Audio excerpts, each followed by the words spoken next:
ବାବାଙ୍କ ବାବା ଗୋରେଖନାଥ ଆସ୍ଥା ଓ ଅଲୌକିକତାର ପୀଠ। ଜଗତସିଂହପୁର ଜିଲ୍ଲାର ପବିତ୍ର ମାଟିରେ ଅବସ୍ଥିତ ଏକ ଆଧ୍ୟାତ୍ମିକ ପୀଠ, ଯାହା ହଜାର ହଜାର ଭକ୍ତଙ୍କ ବିଶ୍ୱାସର କେନ୍ଦ୍ରବିନ୍ଦୁ। ସେହି ପବିତ୍ର ସ୍ଥାନ ହେଉଛି ବାବାଙ୍କ ବାବା ଗୋରେଖନାଥ ମନ୍ଦିର, ଯେଉଁଠାରେ ଭକ୍ତି, ଆସ୍ଥା ଓ ଅଲୌକିକ ଅନୁଭୂତିର ଏକ ନିଆରା ସମନ୍ୱୟ ଦେଖିବାକୁ ମିଳେ। ଆସନ୍ତୁ ଜାଣିବା ଏହି ପ୍ରସିଦ୍ଧ ଧାର୍ମିକ ପୀଠର ମହିମା ସମ୍ପର୍କରେ। ଜଗତସିଂହପୁର ଜିଲ୍ଲାରେ ଅବସ୍ଥିତ ବାବାଙ୍କ ବାବା ଗୋରେଖନାଥ ମନ୍ଦିର ଦୀର୍ଘ ବର୍ଷ ଧରି ଭକ୍ତମାନଙ୍କ ଆସ୍ଥାର କେନ୍ଦ୍ର ହୋଇ ରହିଛି। ନାଥ ସମ୍ପ୍ରଦାୟର ମହାଯୋଗୀ ଗୋରେଖନାଥଙ୍କ ନାମରେ ପ୍ରତିଷ୍ଠିତ ଏହି ପୀଠ ଆଧ୍ୟାତ୍ମିକ ସାଧନା ଓ ଭକ୍ତିର ଏକ ମହାନ ପ୍ରତୀକ। ସ୍ଥାନୀୟ ଲୋକଙ୍କ ବିଶ୍ୱାସ ଅନୁଯାୟୀ ବାବା ଗୋରେଖନାଥଙ୍କ କୃପାରେ ଅନେକ ଭକ୍ତଙ୍କ ମନୋକାମନା ପୂରଣ ହୋଇଥାଏ। ଦୂରଦୂରାନ୍ତରୁ ଲୋକମାନେ ଏଠାକୁ ଆସି ପ୍ରାର୍ଥନା କରନ୍ତି ଏବଂ ବାବାଙ୍କ ଆଶୀର୍ବାଦ ଲାଭ କରନ୍ତି। ମନ୍ଦିର ପରିସରର ଶାନ୍ତ ପରିବେଶ ଏବଂ ଆଧ୍ୟାତ୍ମିକ ମାହୋଲ ଭକ୍ତମାନଙ୍କୁ ଏକ ଅନନ୍ୟ ଅନୁଭୂତି ପ୍ରଦାନ କରିଥାଏ। ପ୍ରତିଦିନ ସକାଳ ଓ ସନ୍ଧ୍ୟାରେ ବାବାଙ୍କ ନିକଟରେ ଆଳତି ଓ ପୂଜାର୍ଚ୍ଚନା କରାଯାଇଥାଏ। ବିଶେଷ କରି ମହାଶିବରାତ୍ରି ଏବଂ ଅନ୍ୟାନ୍ୟ ପବିତ୍ର ଅବସରରେ ଏଠାରେ ଭକ୍ତମାନଙ୍କ ଭିଡ଼ ଦେଖିବାକୁ ମିଳିଥାଏ। କେବଳ ଏକ ମନ୍ଦିର ନୁହେଁ, ଏହା ହେଉଛି ଭକ୍ତି, ଆଧ୍ୟାତ୍ମିକତା ଓ ସଂସ୍କୃତିର ଏକ ଜୀବନ୍ତ ପ୍ରତୀକ। ଏହି ପବିତ୍ର ସ୍ଥାନ ଆଜି ମଧ୍ୟ ଅନେକ ଲୋକଙ୍କ ମନରେ ଆଶା ଓ ବିଶ୍ୱାସର ଆଲୋକ ଜଳାଇ ରଖିଛି।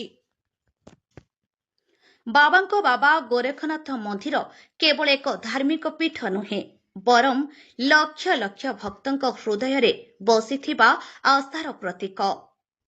ଯଦି ଆପଣ ମଧ୍ୟ ଶାନ୍ତି, ଭକ୍ତି ଓ ଆଧ୍ୟାତ୍ମିକ ଅନୁଭୂତିର ସନ୍ଧାନରେ ଅଛନ୍ତି, ତେବେ ଥରେ ନିଶ୍ଚୟ ଦର୍ଶନ କରନ୍ତୁ ବାବାଙ୍କ ବାବା ଗୋରଖନାଥଙ୍କ ପବିତ୍ର ପୀଠ। କଟକରୁ ଦେବୀଦତ୍ତ ଶିବପ୍ରସାଦ ନାୟକଙ୍କ ରିପୋର୍ଟ, ଆପଣଙ୍କ ଖବର। ସମସ୍ତ ଦର୍ଶକ ବନ୍ଧୁମାନଙ୍କୁ शुभेच्छा और अभिनंदन। आज जगतसिंहपुर जिलार अधिष्ठात्र देवपीठ या प्रमुख देवपीठ भाव नामित श्री गोरेखनाथ पीठ, जो शह शह वर्ष शह शह लोक भक्त समागम पर बर्तमान हजार हजार भक्त मान समागम ये लगी रही। रज पर्व 3 दिन में एठिकार अधिष्ठात्री देवी जगतसिंहपुर माँ शारदा पीठ गोरेखनाथ पीठ देखा मिले असंभव भिड़। श्रद्धालु भक्त बहुत मात्रा जिला जिला बाहर आसिक योगदान कर बाबा को दर्शन कर समस्ते निजक धन्य मन करती। से ही परिप्रेक्षी में आम आज पहुँचु गोरेखनाथ पीठ में किसी श्रद्धालु भक्त मानकर अभिज्ञता अनुभूति आम आलोचना करवा। एठिकार प्रशासन व्यवस्था कौन रही, केमी आज प्रशासन व्यवस्था रखी, ये 3 दिन व्यवस्था कौन करमी कौन श्रृंखलित रज कार्यक्रम 3 दिन धरी चली रजर गणपर्व। आसतु पचार कलाचंद्र राउत कौटू आसनी सर पाटकुरा केन्द्रापड़ा पाटकुरा बाबा पाखक आप प्रथम आसी ना आज्ञा आउ थे आसती आगुरी आज माँ दर्शन कली शारदा दर्शन कली दर्शन कर एपटे पलि ठाकुर दर्शन करके जी जहाँ लोक कहते सर्पाघात मरुवा लोक बाबा पाखक आसी पहुँचे मुझे विश्वास मोर घर कति गोटे पिला एमती साप बिल कामुड़ीदेला कौन प्रकार बचार गरल भी होता सात सात नहीं ये पलि विभूति मारिदे विभूति ठाकुर विभूति लगे पलि ये आसला सात सात पिटी बोबेला से लोक भल घर को गला 100 भी भ्रष्टाचार ठाकुर आज्ञा अच्छी आज्ञा आज्ञा से बचिला बिलर कम करा सब कम कामुड़ा खाली पार्टी डाक रक्त बाहर तथा सी भल ये भल ठाकुर केते वर्ष बाबा आप जानते बाबा गोरखनाथ बाबा तो मु पिला बेलू जानी आज्ञा हाँ केते थोर आसिलानी मु थे आसली ये द्वितीय थर दर्शन सरिला आज्ञा केमती लगुच ना बहुत बढ़िया लगुच माँ को गछ बुर्च जमी आज ये जीवा मन होनी सुंदर जगह ये এই ଗଣପର୍ବ ରଜର ପ୍ରଥମ ଦିବସରେ ଆଜ୍ଞା ଆପଣ କ'ଣ କହିବେ? ସାଧାରଣତଃ ଭକ୍ତ ଯୋଉ ଆସିଛନ୍ତି ତାଙ୍କୁ ଆଜ୍ଞା, କ'ଣ କହିବେ? ବାବାଙ୍କୁ କ'ଣ କହିବେ? ବାବା ତ ବିଶ୍ୱର କର୍ତ୍ତା କହିଲେ ଚଳେ। ଆଉ ବାବାଙ୍କ ବିଷୟରେ ଆମେ କ'ଣ କହିବା? ସମସ୍ତେ ଭକ୍ତିର ସହିତ ଡାକିଲେ ସେ ସବୁବେଳେ ଖୋଲା ରଖିଛନ୍ତି ତାଙ୍କ ହୃଦୟ ଭକ୍ତମାନଙ୍କ ପାଇଁ। ତେଣୁ ସମସ୍ତେ ଆସିବେ ଅନ୍ତର ସହିତ ଠାକୁରଙ୍କୁ ଡାକିଲେ ତାଙ୍କ ମନସ୍କାମନା ଯେମିତି ହେଲେ ପୂରଣ ହେବ ଏଠି। ହୃଦୟରୁ ଖୋଲି ଜୟ ବାବା ଗୋରଖନାଥ।